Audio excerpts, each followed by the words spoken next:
I-V-M.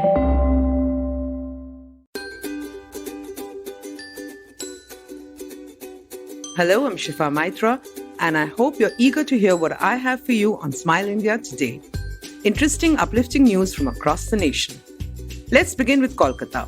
Here, girls were pleasantly surprised to see sanitary napkins available for 2 rupees at PNU's toilets in some parts of the city. This was a huge relief, and word spread soon on which ones should be visited. The pads were in a simple box, and women kept the money there after taking one. The guard said a young boy came and put them there every few days. That young boy is 21-year-old Shobhan Mukherjee, a MSc Geography student. He noticed how his friends who were in college often got upset when they were caught unaware without pads. He also got inspired after watching the film Padman, so saved 3,000 from his pocket money and bought pads made by an NGO. He then began leaving them at public toilets for women. He did not want to be known and knew that girls and women were silently thanking him. Well, when women spotted him replacing the pads, he was thanked publicly. When asked why he did it, he said so that he could stop feeling that periods are something women need to deal with on their own. Soon he was interviewed by the press and on radio. When Akshay Kumar, who played Padman in the film, heard about this, he sought him out and thanked him. Now that Shobhan is getting so much support, he's asking for funds online so he can take his mission to every public toilet in the city. Next up is news on a topic that we're all familiar with: moving house. I recently did it, so I'm still reeling. There was this lady who really liked her home, but knew she must move to a place that was closer to her husband's place of work. She wished somehow the same place could be transported there. Wishful thinking, you say? Well, in Nagaland's Yachim village, the lady's wish came true. Neighbors and all the young men of the village moved her house on foot to the new location. This apparently is a tradition in the Naga Hills, which was revived after ages. The thatched home was fairly large and was held up with wooden stilts. The young men managed to lift the entire structure and, in a relay, carried it on their shoulders and set off. The women cleared the route, and the older men made a cordon around the home to ensure nobody fell down. Together, they were able to move the house while singing and cheering. Everyone in the village chipped in. When the old new home was set up at the chosen location, they all raised a toast together. Well, it just goes to show that life can be pretty simple if you live in true community spirit. Next up is a delightful piece from Punjab, the land that is synonymous with music, song, and dance. The beats of the dhol can get anyone on their feet.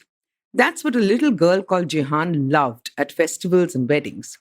At 10, she went to her parents and said she also wanted to learn how to play the dhol. That's when she realized that only men play this heavy instrument. Her parents were progressive, so they decided to find her a teacher. No teacher agreed. 2 years later, Sardar Kartar Singh saw the determination in the child's eyes and agreed. She started with the traditional 8-kilo dhol and practiced in the fields every day after school. For hours she would be at it despite aching shoulders and cuts on her fingers, till her guru was pleased.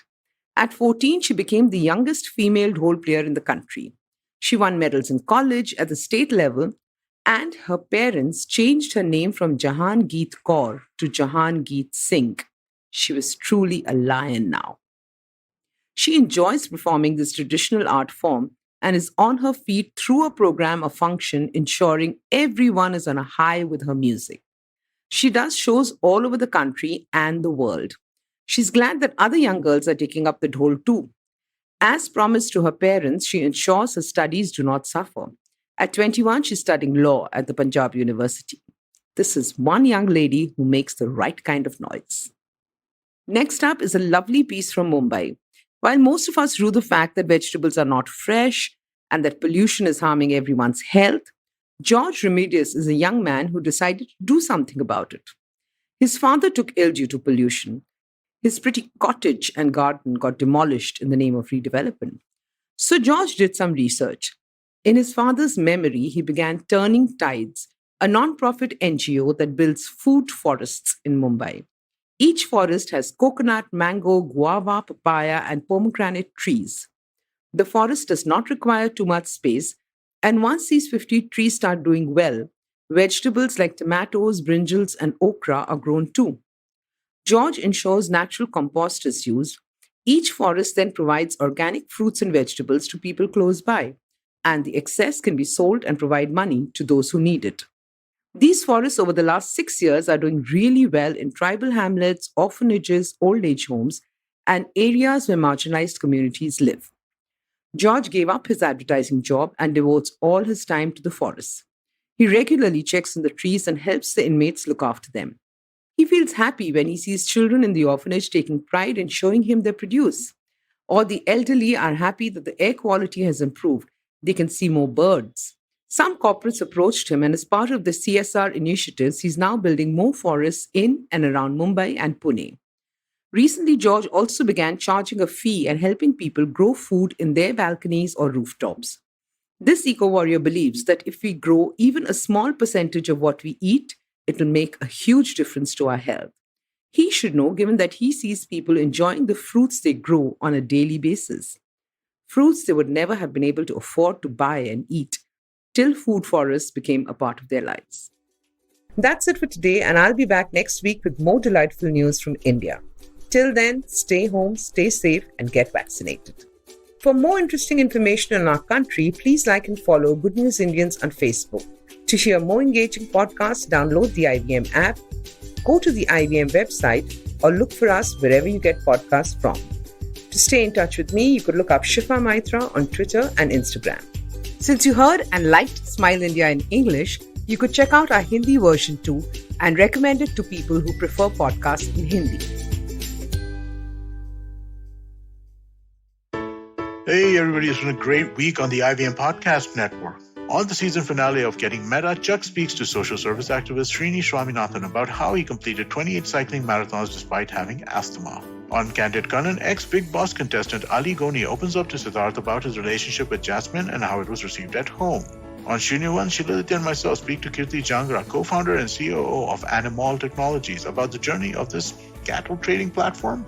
Yeah, it's a cattle trading platform. Really interesting. Do check it out. On Smarter with Sid, Siddharth tells us about the design interface lessons we are learning from Zoom.